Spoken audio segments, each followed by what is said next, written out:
Precedents, parallels, the Westminster attacks, social and historical contexts. Ola Cater, a 29-year-old shop manager from Birmingham, is currently in police custody, the prime suspect in August 14's attempted terror attack in Westminster, that left cyclists and pedestrians injured during early morning rush hour.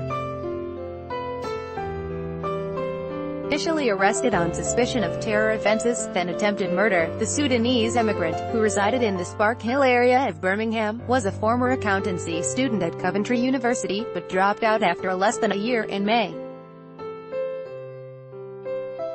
While Cater is still refusing to cooperate with investigators, and little has been disclosed about him so far, officials have indicated the attacker was not known to security services of any stripe prior to the attack, a notable feature of the incident.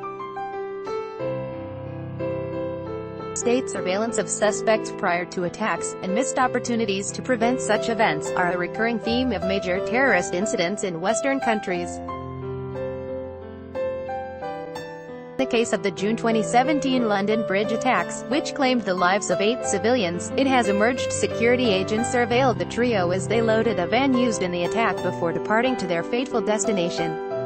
Copyright Reuters. Metropolitan Police. The car that was driven at pedestrians and cyclists in Westminster then crashed into the barrier outside the Houses of Parliament on Tuesday is seen in an image handed out by the Metropolitan Police in London, August 15, 2018. Just 2 hours later, their vehicle was mowing down pedestrians on London Bridge, before the group exited and went on a stabbing spree, attacking Friday night revelers at nearby pubs and restaurants.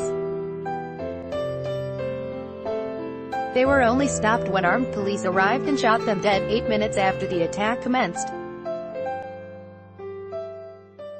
Troubling parallels nonetheless. Cater's attempted strike was not without recent parallel, perhaps most obviously, the March 22, 2017 terror attack outside the Palace of Westminster, less than a fifth of a mile away from where August 14's violence unfolded. Khalid Masood, 52, drove a car into pedestrians on the pavement along the south side of Westminster Bridge and Bridge Street, injuring over 50 and killing 5. He then crashed the vehicle into the perimeter fence of Westminster Palace and ran into New Palace Yard, in an apparent attempt to enter Parliament. En route, he fatally stabbed a police officer, before being shot by an armed police officer and dying at the scene. Copyright AP photo, Stefan Russo, PA file. In this March 22, 2017 file photo, the attacker Khalid Masood is treated by emergency services outside the Houses of Parliament, London. British police named on Thursday, March 23, 2017, Khalid Masood as the Houses of Parliament attacker. Subsequent investigation by both media and authorities revealed Masood to be a heavy cocaine user with an extensive history of violence. Convictions for public order offences stretched back to 1983, but in 2000, he was sentenced to 2 years in prison for grievous bodily harm after a knife attack in a bar in Sussex. 3 years later, he received a further 6 months incarceration for possession of an offensive weapon following another knife attack in Sussex. It was while in prison he converted to Islam, and he subsequently made several visits to Saudi Arabia. Like other terrorists before and since, Masood was well known to security services. In 2010, he was a peripheral figure in an MI5 investigation into a group of Islamists later convicted of plotting to bomb a territorial army base in Luton, although following a risk assessment, MI5 decided he didn't pose a threat.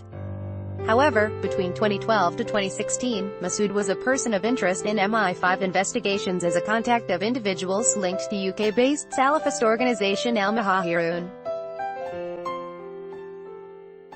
Some critical voices have questioned how he seemingly arrived with such precision at the exact moment the carriage gate to the south of the parliamentary estate was not only wide open but merely manned by unarmed uniformed police officers, rather than armed specialists. Had it not been for the miraculous presence at the scene of then Defense Secretary Michael Fallon's armed bodyguard, Masood would have likely enacted far greater carnage than he ultimately managed. Independent researcher Garrick Alder has gone so far as to suggest Masood may have had a source in Parliament, who helping ensure he was in the right place and time to penetrate Parliament's usually rock-solid defensive structures. Point of origin. In many ways, Masood was an atypical jihadist, given most are under 30. However, like Cater, he resided in Birmingham, an area of the UK that has become closely associated with Islamic extremism. The city, Britain's second largest, was allegedly the birthplace of the UK's first suicide bomber, where the country's first Al-Qaeda plot was hatched, and was also home to one of the financiers of the 9/11 atrocity.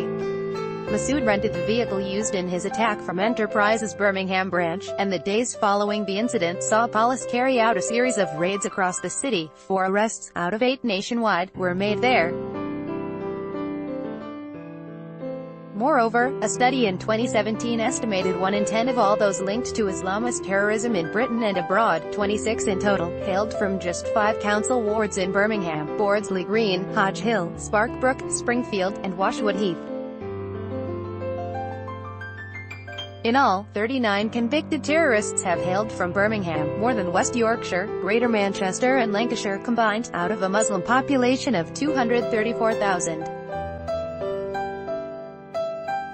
Copyright Reuters. Darren Staples. Police and emergency services are seen working at the scene of a multiple car crash on Lee Bank, Middleway in central Birmingham, Britain, December 17, 2017. Among their number are Moin al-Abedin, who attended a training camp in Pakistan, and turned his Sparkbrook home into an incendiary factory. When raided by police, investigators found industrial quantities of explosive HMTD, later used in the 7/7 London bombings. Abedin was jailed for 20 years in 2002. Likewise, Rashid Rauf, a ringleader of a plot to blow up transatlantic airliners in 2006, was a Birmingham resident. He was arrested in Pakistan in December that year, but charges against him were eventually reduced to forgery and possession of explosives.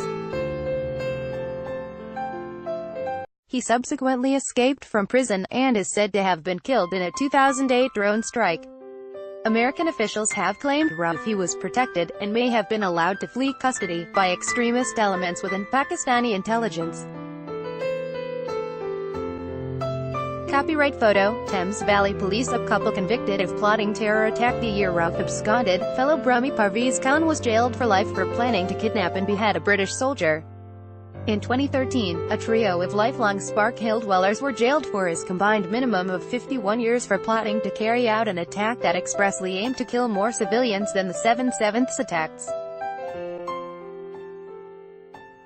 The prevalence of thought in the city is often said to result from extensive infiltration of both state and local Islamic education resources by extremist elements. Birmingham has been accused of being the center of Operation Trojan Horse, a plot by organized Islamists to infiltrate and take over state education structures. Whether a genuine strategy or not, the infection of mainstream Islamic institutions in the UK by extremist ideology has long been known by authorities and the public alike, but typically only in the aftermath of major terrorist attacks is it widely acknowledged. Copyright Reuters. Dylan Martinez. Police forensics investigators work on London Bridge after a terror attack in London, Britain, June 4, 2017. For instance, in 2010 an investigation found around 40 Islamic religious schools operating in Britain used anti-Semitic textbooks to teach children as young as 6 Jews descend from monkeys and pigs, and Zionists are plotting to take over the world. One textbook asked children to itemize the reprehensible qualities of Jews, another taught the penalty for sodomy is execution, and outlined differing perspectives as to whether death should be meted out via stoning, immolation or throwing offenders off a cliff.